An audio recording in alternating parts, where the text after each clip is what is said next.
Hi everyone, welcome to achievers academy. और कैसा आप लोग का पेपर गया? उम्मीद करती हूँ बहुत अच्छे से आपने पेपर को किया होगा। और यहाँ पर आपको ये मैं प्रोवाइड करने वाली हूँ सेट 1 का, जो कि 31/4/1 सेट है, उसका सॉल्यूशन।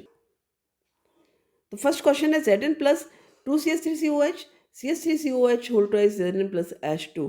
तो पूछे आपसे अब reaction is example of decomposition, double displacement, displacement combination. तो ये आपका डिस्प्लेसमेंट रिएक्शन है क्योंकि यहाँ पर Zn ने हाइड्रोजन को डिस्प्लेस किया है। सेकेंड क्वेश्चन है an solution of a salt turns blue litmus to red.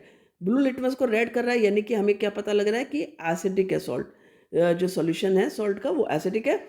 The salt could be one obtained by the reaction of. अब यहाँ पर आपसे पूछा है कि वो सॉल्ट कौन सा हो सकता है, किस रिएक्शन से ऑब्टेन किया हुआ। तो देखो ये आपका न्यूट्रल हो जाएगा, H2SO4 QH भी न्यूट्रल होगा, और CH3COH प्लस NaOH ये आपका बेसिक सॉल्ट बनेगा। लेकिन HCl जो कि स्ट्रॉन्ग एसिड है और अमोनियम हाइड्रोक्साइड जो कि वीक बेस है, तो आपका ऑप्शन डी यहाँ पर करेक्ट हो जाता है। ये यहाँ पर एसिडिक सॉल्ट हुआ, राइट। थर्ड क्वेश्चन करते हैं। Four solutions namely glucose, alcohol, hydrochloric acid, sulphuric acid are filled in four separate beakers are connected one by one in an electric circuit with a valve। ठीक है, ये चार solution है और solution in which the valve will grow. ये आपने activity जो की है वही एक्टिविटी आ गई है। आपको पता है ये सिर्फ एसिड करेगा, ग्लूकोज और एल्कोहल जहाँ पर है वहाँ पर नहीं हो सकता है। तो hydrochloric acid and sulphuric acid ही जो है वो इलेक्ट्रिसिटी कंडक्ट करेगा और बल्ब ग्लो करेगा। फोर्थ क्वेश्चन करते हैं। The metals which are found in both free state as well as combined state are. तो गोल्ड प्लेटिनम नहीं है, प्लेटिनम सिल्वर भी नहीं है, गोल्ड सिल्वर भी नहीं है, यहाँ पर आपका कॉपर एंड सिल्वर।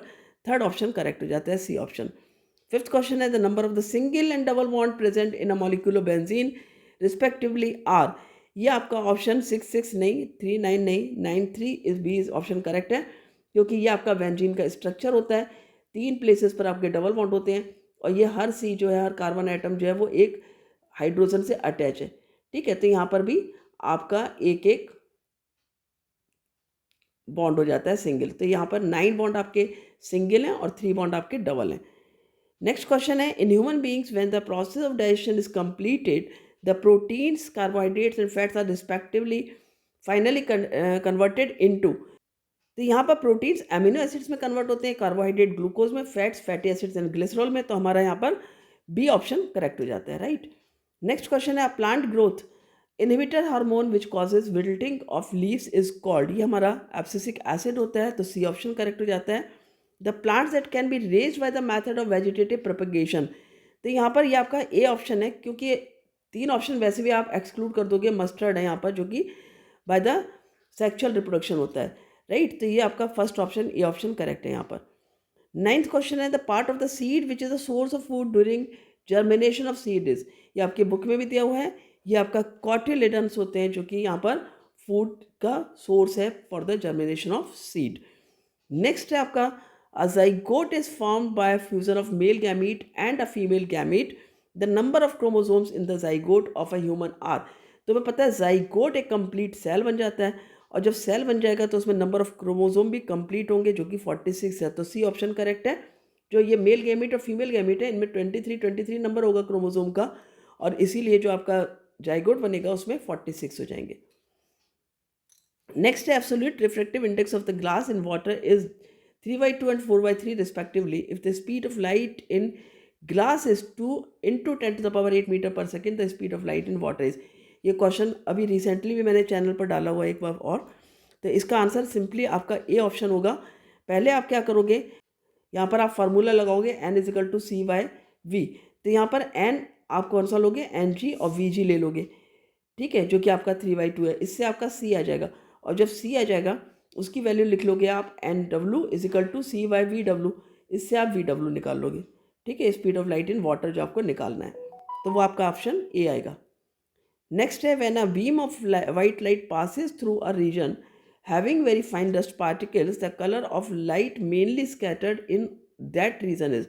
तो यहाँ पर जब फाइन डस्ट पार्टिकल्स होते हैं ना, तो वो सबसे स्मॉल वेवलेंथ वाली लाइट को ही स्कैटर करता है। तो यहाँ पर ब्लू लाइट स्कैटर होगी जिसकी स्मॉल वेवलेंथ है। नेक्स्ट है consider the following combinations of the resistors. The combination having equivalent resistance 1 ohm is R. अब इसमें किस केस में 1 ओम रेजिस्टेंस है वो आपको देखना है। तो ये देखो, यदि 1/2 2 + 1/2 आप करोगे, पैरेलल रेजिस्टेंस को हम ऐसे ही जोड़ते हैं 1/r = राइट। तो यहाँ पर क्या आ गया 2 और 1 + 1 2/2। इसी तरह से ये वाला जाएगा 3/3, तो इसका भी 1 ओम आ जाएगा, इसका भी 1 ओम है, तो ये दोनों है। लेकिन यदि ये वाला देखोगे तो यहाँ पर ये 6 ओम आ जाएगा और ये 9 ओम आ जाएगा। इनका जब करोगे तो इनका 1 ओम नहीं आएगा। और इसी तरह से ये वाला जो 0.5 है 1/0.5 + 1/0.5 यदि आप करोगे और 5 ले लिया आपने तो 0.1 + 0.1 आ जाएगा, तो ये आ गया आपका 0.2/5, तो ये भी आपका 1 के इक्विवेलेंट नहीं आएगा। तो आपका ऑप्शन है 1 और 2, तो आपका सी ऑप्शन यहाँ पर करेक्ट है। नेक्स्ट 14 क्वेश्चन है, an electric iron of resistance 20 ohm draws a current of 5 ampere, the heat developed in the iron is 30 second in 30 second is. तो यहाँ पर आपको आई दिया है, आर दिया है, टी दिया है, आप निकाल लोगे। तो यहाँ पर आप निकालोगे फॉर्मूला, आप लगा लोगे H = I² RT, और I² कितना हो गया आपका 25 × 20 और × 30, राइट।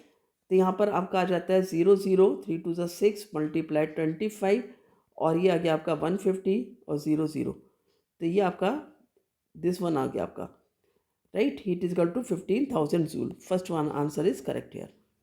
नेक्स्ट क्वेश्चन है, अ रेक्टेंगुलर लूप। यहाँ पर एक रेक्टेंगुलर लूप है जो कि ABCD है, carrying a current I current है, is situated near a straight conductor that is XY such that the conductor is parallel to the side AB of the loop and is in the plane of loop। ठीक है, AB side के ये parallel है और loop के plane में है।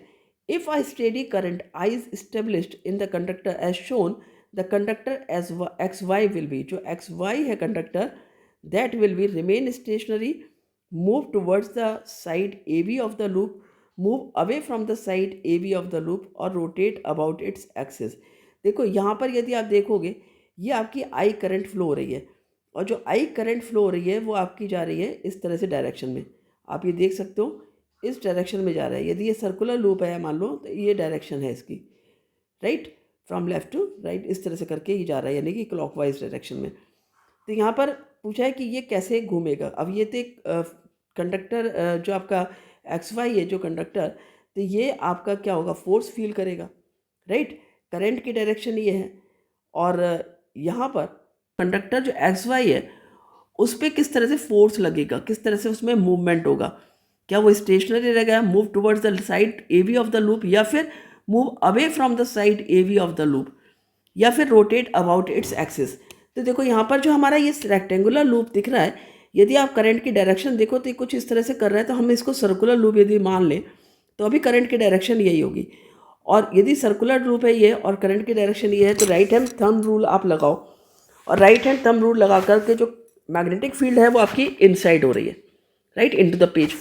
तो यदि हम इस वाले में जो आपका XY कंडक्टर जो कि AB साइड के पैरेलल है, ठीक है, उसी पर यदि हम देखें तो करंट की डायरेक्शन जो कि हमें दिख रही है यहाँ पर अपवर्ड डायरेक्शन में, क्योंकि AB में अपवर्ड है तो ये इसमें भी अपवर्ड का डायरेक्शन हुई। तो यहाँ पर आप जो फ्लेमिंग लेफ्ट हैंड रूल है उसको अप्लाई करो। करंट है आपका मिडिल फिंगर शो करती है आपके करंट, मैग्नेटिक फील्ड शो करती है आपकी 4 फिंगर, और थंब शो करता है आपका फोर्स। तो जब आप इस पर फ्लेमिंग लेफ्ट हैंड रूल से देखोगे, ठीक है, तो आपका क्या आ रहा है कि जो आपका फोर्स है वो किस में लग रहा है, ये स्टेशनरी नहीं है, ना ही ये B और C ऑप्शन है, ये आपका रोटेट अबाउट इट्स एक्सिस। तो फोर्स कैसा लग रहा है आपका कि वो अपने एक्सिस के ही चारों ओर वो घूमेगा, राइट। तो ये आपका इसमें D ऑप्शन करेक्ट हो जाता है। नेक्स्ट क्वेश्चन है, some waste are given below, garden waste, ball pen, point pen refills, empty medicine bottles made of glass, peels of fruits and vegetables, old cotton shirt. इसमें non biodegradable waste कौन कौन से, ये आपसे पूछा है। तो नॉन बायोडिग्रेडेबल में बॉल पॉइंट पेन हो गया आपका, और एम्प्टी मेडिसिन बॉटल ये आपका बायोडिग्रेडेबल है, ये भी आपका बायोडिग्रेडेबल है, ये भी आपका बायोडिग्रेडेबल है। तो आपका 2 और 3 ऑप्शन करेक्ट है, जो कि B है। अब यहाँ पर आपके असर्शन रीजन क्वेश्चंस आ जाते हैं, इनको कर लेते हैं। क्वेश्चन 17 करते हैं असर्शन रीजन का। The extraction of metals from the sulphide ores can not take place without roasting of ore.